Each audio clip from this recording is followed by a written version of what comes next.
In this presentation, we are going to study cost-benefit analysis. Let us first study the concept of cost-benefit analysis. Cost-benefit analysis is also known as CBA, is a method used to evaluate the decisions.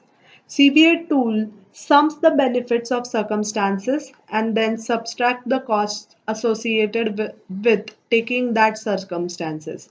It determines the actual worth of the project. It is quantitative analytical tool to aid decision makers in effective allocation of.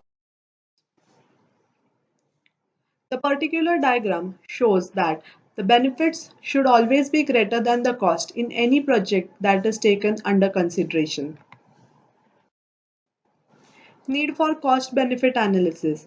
CBA targets to quantify the net benefits of project stated in terms of money value, percentage return, or ratio. It provides a common platform for comparison with any other similar project. A significant advantage of CBA is that it provides a quantitative measure of net benefit of an investment, permitting direct comparison between unlike projects. For evaluation strategy, it is useful technique by quantification of cost and benefits on comparable platform.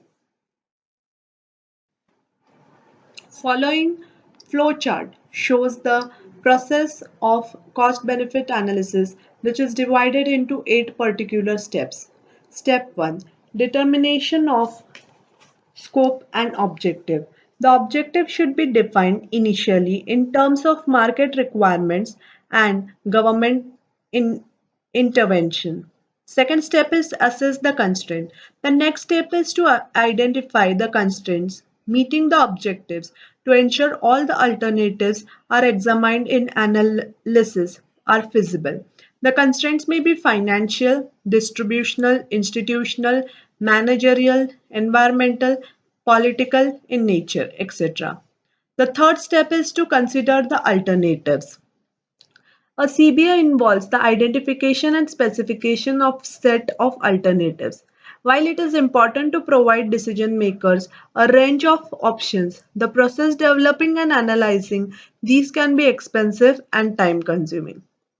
Fourth one is to identify, quantify, and value the cost and benefits of each alternative. A critical step is involved in identifying and quantifying and valuing the cost and benefits of each alternative.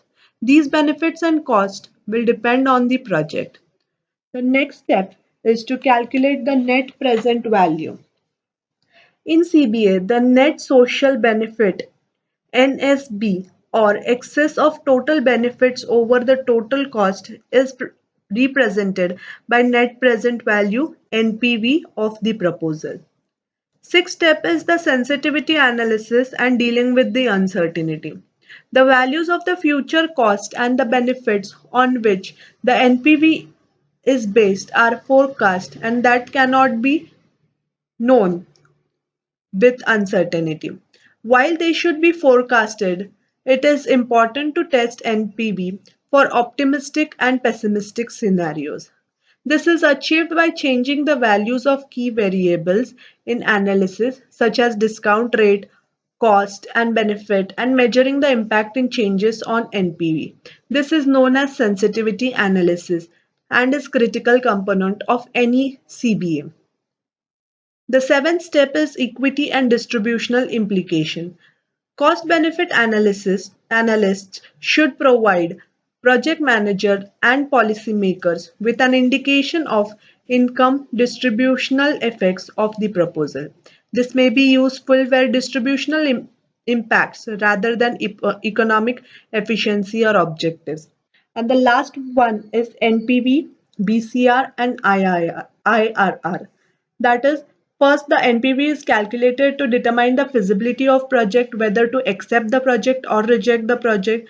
Then the benefit cost ratio is calculated and the rate of return, internal rate of return is calculated to know whether the project gives the proper rate of return or not. Now we will be studying all these parameters in detail.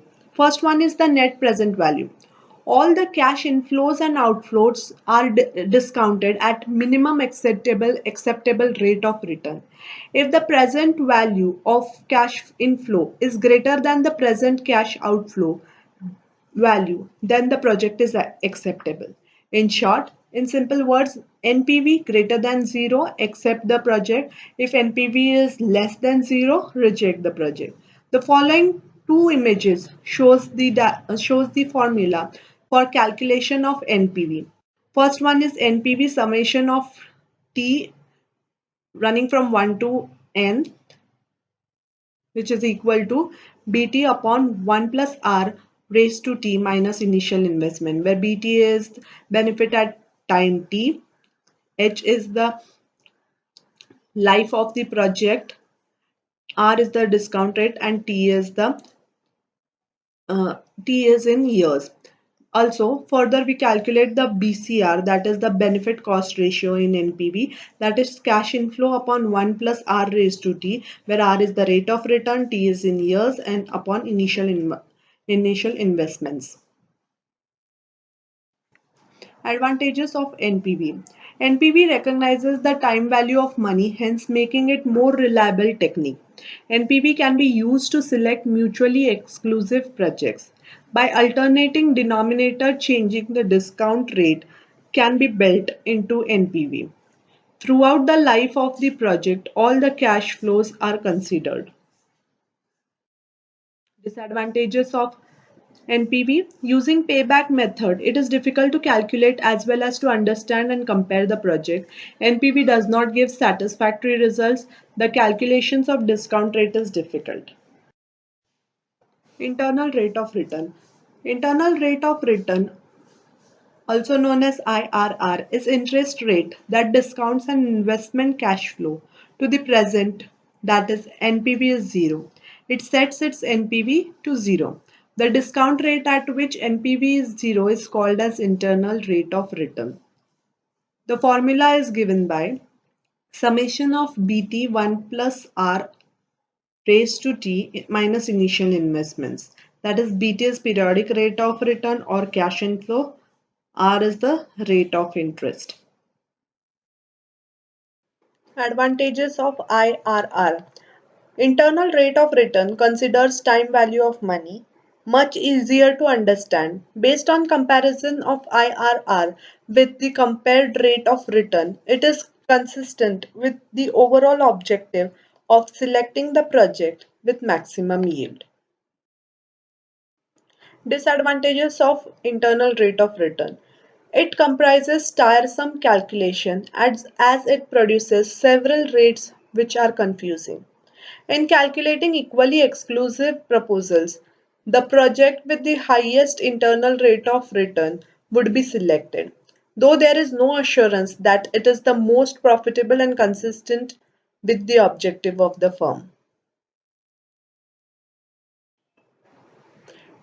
Next is payback period. Payback period is that amount of time it takes to recover the cost of an investment.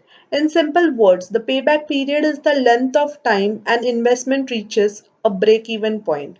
Payback period is calculated by the formula cost of the project upon annual cash inflow. Advantages of payback period. Payback period is simple to calculate, it is easy to understand, it gives idea to select project with less payback period. The risk associated with less uncertainty has low payback period. It can be easily compared to break-even point. Disadvantages of payback period. It does not consider the time value of money. The payback period method is very inadequate measure of evaluating two projects where cash inflows are uneven. It stresses on capital recovery rather than profitability. It does not take into account the returns from project after its payback period. Thank you.